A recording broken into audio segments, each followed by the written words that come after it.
વડોદરાની સયાજી હોસ્પિટલ માતા પિતા માટે ફરી એકવાર લાલબત્તી સમાન કિસ્સો પ્રકાશમાં આવ્યો છે।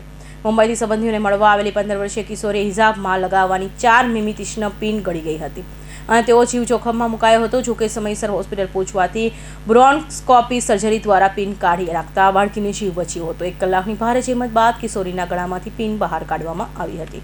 વડોદરા સયાજી હોસ્પિટલના ENT વિભાગના સહપ્રાધ્યાપક ડોક્ટર રાહુલ ગુપ્તાએ જણાવ્યું હતું કે આ બાળકી મુંબઈથી વડોદરામાં સંબંધીઓને મળવા આવી હતી।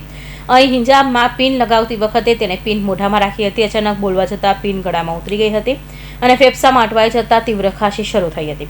જોકે ઘટના બન્યા માત્ર 2-3 કલાકમાં જ કિશોરી હોસ્પિટલમાં પહોંચી ગઈ હતી। તપાસ બાદ એક્સરેમાં જાણવા મળ્યું કે પિન શ્વાસ નળીમાં વિભાજનના ભાગે ડાબી તરફના નીચેના ફેફસામાં અટવાઈ ગઈ હતી।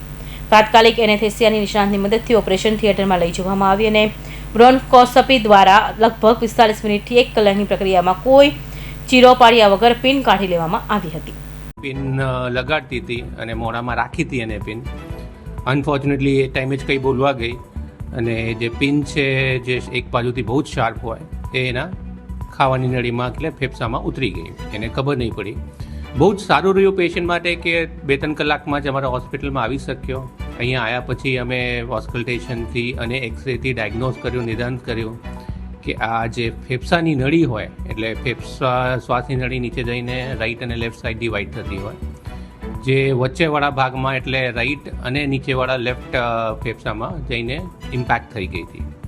ઓલમોસ્ટ 45 મિનિટથી 1 કલાકની સર્જિકલ પ્રોસિજર, જેમાં ફોર્ચ્યુનેટલી કોઈ બી ચીરો મૂક્યા વગર અમે એક એન્ડોસ્કોપીની તપાસ એને કે બ્રોન્કોસ્કોપી કહેવામાં આવે, એનેસ્થેસિયાવાળા ડૉક્ટરની મદદથી એ બ્રોન્કોસ્કોપથી અમે ફોરેન બોડી એટલે કે જે પિન હતી એને કાઢી શક્યા।